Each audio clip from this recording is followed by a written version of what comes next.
Salut tout le monde, avant de vous faire un unboxing que beaucoup de monde attend, avant de vous présenter le projet qui est là-dessous, ça viendra plus tard quand on l'aura, je pense, roulé, nous allons rapidement venir sur le Vario FVT Favorite Wolf 200 ampères 4 à 14S. Étanche, je m'y risquerai pas. C'est monté avec des passe-fils, il y a du silicone dedans et tout. Je sais pas trop. Le ventilo, s'il se bousille, le câble est soudé à l'intérieur de la platine. Tu es obligé de l'enlever, de couper les câbles au plus long possible près du ventilo, de mettre un autre ventilo pour en mettre un dessus avec soudure. C'est pas la peine, j'avais essayé d'ouvrir, c'est siliconé machin, c'est con. Très moche. Sur ce Vario, les vis à tête fraisées dans des trous non fraisés. C'est laid. Pouille. Ça c'est un détail. Et très important, il est impératif de prendre la carte prog avec si tu veux t'en servir comme il faut. Et ces Vario ont un gros problème. Deux gros problèmes. Alors, tout d'abord, ils sont pas chers. Avant le coût de la TVA, on payait ces Vario entre 100 et 104 euros. J'en ai donc pris 3 tout de suite. Après un test préliminaire sur le Kraton 8S, 12S donc, qui est maintenant chez Jonathan Girard. Je m'étais pas pris le temps là-bas de continuer les tests parce que j'avais envie de faire plaisir à Jonathan, il voulait cette machine, donc voilà. Elle est allée chez lui rapidement.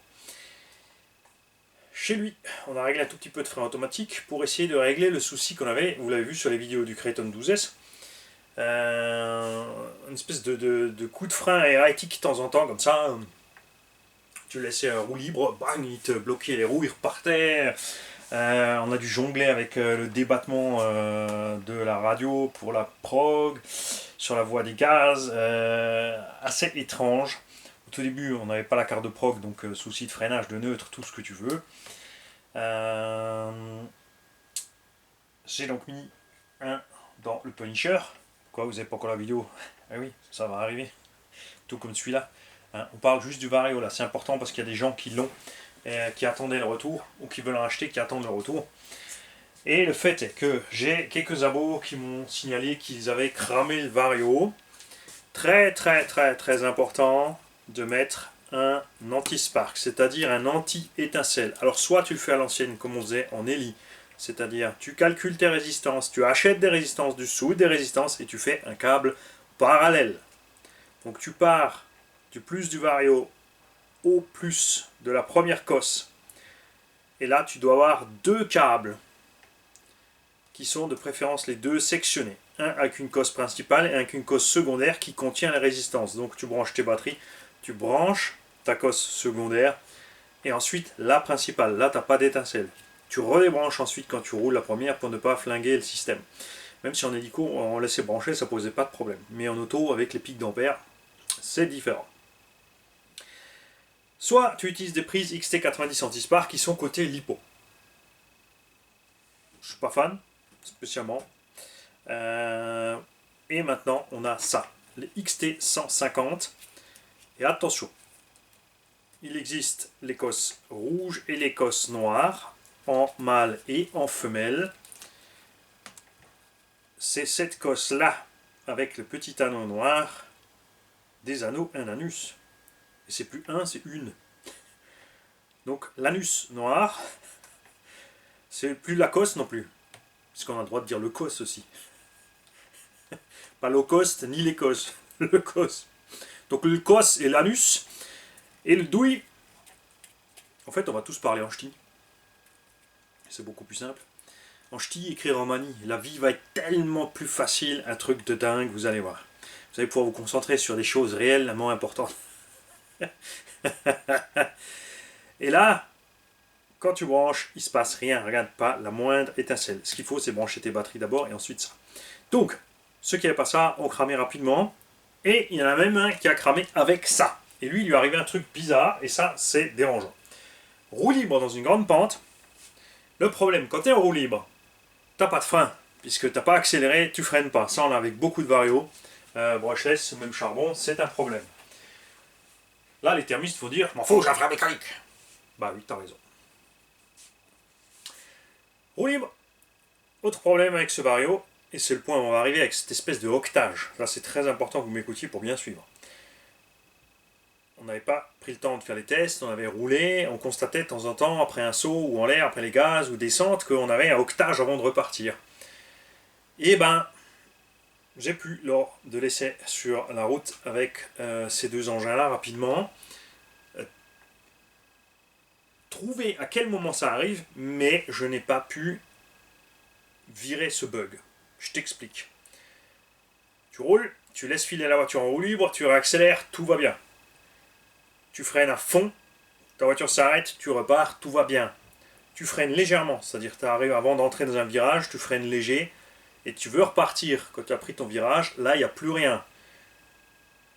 Si tu mets gaz, la voiture freinouille. En fait, elle a des réactions bizarres, et si tu restes sur les gaz, il va se passer 1 ou 2 secondes, et là elle va repartir brutale.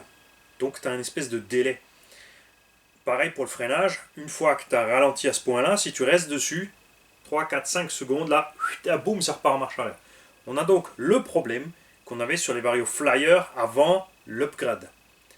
Et je vous l'avais dit, c'est très marrant, on peut lire les données du vario, on peut rentrer dedans, mais on ne peut rien changer avec la carte Prog Flyer. Mais avec aucune autre. Même si ça ressemble à une carte au B-Wing, hein, les trucs, les sorties par le côté là-haut, et c'est pas du tout pareil. Donc, on va brancher ça ensemble pour vous montrer cette histoire. Autre chose aussi, ça c'est un message pour RCCOM 83. Je ne sais pas si tu vas l'entendre. Regarde, je vais brancher pas la moindre étincelle. Et quand je vais allumer ici sur le bouton on-off, tu as un gros clac qui se fait. Donc on a un gros arc électrique toujours dans le bouton sur le mode commande. Puisque là on est programmé à 8,4 volts. Si je ne me sers pas de mon bouton on-off, je le laisse sur on et je branche.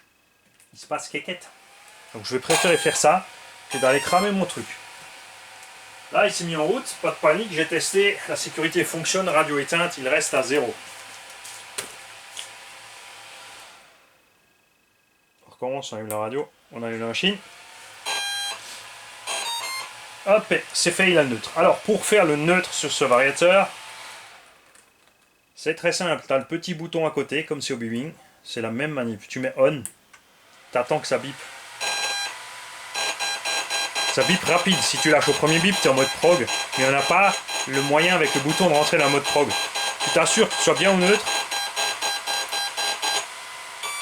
et qu'il est bien bipé, plein gaz, plein frein. Là il a armé. Et là, contrairement au Flyer, il est prêt tout de suite. Tu n'es pas obligé de rééteindre. Ou le ZTV Bistro 300 par exemple. Alors. Ouais, j'ai nouveau mis un cerveau de fou. On a surtout 8,4 volts sur la direction. Bien. Là, tout fonctionne.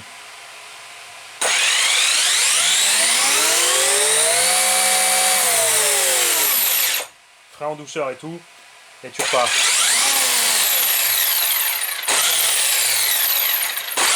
Tu vois, là on est en l'air, j'ai freiné légèrement. Au moment de vouloir repartir, il rebalance la sauce. Mais en roulant, à cause de la roue libre du véhicule, parce que le moteur crée du courant en roue libre, il est entraîné, il rebalance du courant en retour, et lui il attend de ne plus avoir de courant en retour pour fonctionner. Pour l'instant, on n'a pas de logiciel de mise à jour, pas de mise à jour en vue, pas de contact avec le fabricant. On espère qu'ils vont nous faire quelque chose à ce sujet, parce que ce qui est chouette, c'est qu'il a un bec 5.6 ou 8.4. Les fonctions réglables sont sympas. Tu peux régler l'accélération, tu peux régler la reprise, tu peux régler le punch, tu peux régler le cut-off évidemment, sens de rotation moteur, ce genre de choses. Et maintenant, on va brancher la carte. On va se mettre dans la mode prog. Donc je vous conseille quand montez ces varios, c'est sympa d'avoir un interconnecteur.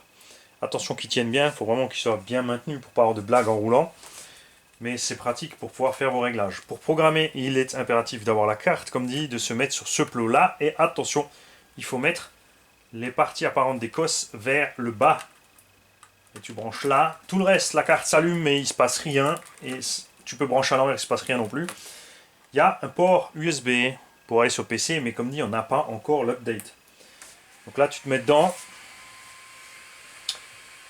Step Acceleration, c'est-à-dire la progressivité des gaz. J'ai mis Very Soft parce que c'est pour aller sur le circuit. Non, on parlera de la machine ultérieurement. Timing moteur. Force de freinage, ça va jusqu'à 200. Vous noterez que je suis qu'à 12 ici, si vous le voyez. Je ne sais pas si vous le voyez. Sur 12, on est vraiment doux et agréable pour freiner. Au-delà, c'est vraiment super, méga brutal. Tu vois, tu peux aller. Si tu restes dessus, il se passe rien. Il faut vraiment chaque fois appuyer. Tu sais pas quand ça s'arrête pour recommencer au début. C'est quand même énorme. On a 200. Ça veut dire que un étage de 2 serait 1%. On est à 24% de freinage ici. C'est assez étrange. Ça, c'est la calibration qu'on vient de faire. Donc, le minimum des gaz, c'est en microsecondes, c'est pour le signal. La température est réglée par défaut à 120. Donc, le Vario fonctionne sans problème jusqu'à 120 degrés. Moi, je l'ai descendu à 100. Drag brake, très étrange. J'ai essayé, donc chez Jonathan, on a mis le drag brake. Et Jonathan, donc c'est très important que tu désactives le drag brake. Parce que j'ai remarqué que justement, à l'issue de cette roue libre, quand tu as programmé le drag brake, là il freine un coup, et sur une vidéo tu as dit justement que tu avais le souci que tout d'un coup il te pétait le frein sans que tu fasses exprès ou que tu lâches les gaz. Donc il faut mettre ça en off, le drag brake ne fonctionne pas et l'ABS non plus. C'est vraiment tordu ce qu'ils ont fait là-dessus. Cut-off, c'est réglé à défaut sur 3, moi je suis à 3,4, donc coupure effective 3,6, 3,7, on est tranquille. La fréquence, donc ça doit être des kilohertz, vraiment c'est 8 et 16, comme justement chez Flyers. On reste sur 8 kHz en low. Là, j'y connais rien. Hein. Je ne suis pas allé explorer plus loin que ça. Pourquoi 8, pourquoi 16? Ça, il faut demander à un électricien. J'ai inversé mon sens de rotation moteur parce que je voulais que mes câbles soient en ligne. Le gars pas pénible. La puissance de démarrage, j'ai essayé de moduler cette puissance de démarrage. J'ai essayé de changer l'accélération. J'ai changé le punch. J'ai changé justement la fréquence. Rien n'y fait. Soit tu freines totalement pour repartir normalement, soit tu attends que le véhicule est suffisamment ralenti pour repartir. Donc en tout terrain, c'est pas vraiment utilisable. Surtout, imagine, tu fais un saut assez long, tu restes tranquille en l'air, le véhicule ralentit, et là tu n'as plus de réaction au véhicule ou autre, ou tout d'un coup il te met un coup de frein, tu ne sais pas. Marche avant à 100%, marche arrière à 20%, suffit là. Et sens de fonctionnement normal. Ce que j'ai pas fait là, c'est éventuellement n'utiliser que marche avant et frein. Mais je pense que ça ne changera rien.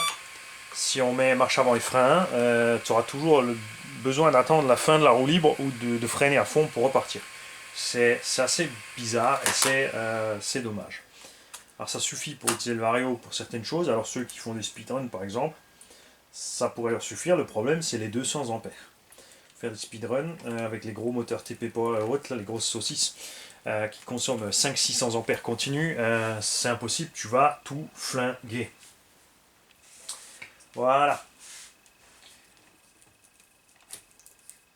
Pour l'explication, et comme dit, pour le reste, vous allez attendre, je vais vous laisser bavouiller un petit peu. Attention, prenez note que tout ce qui est là-dessus ne sera jamais utilisé sur X-Max tout terrain. Car, enfin, je dis ça avant de l'envoyer sur les rampes.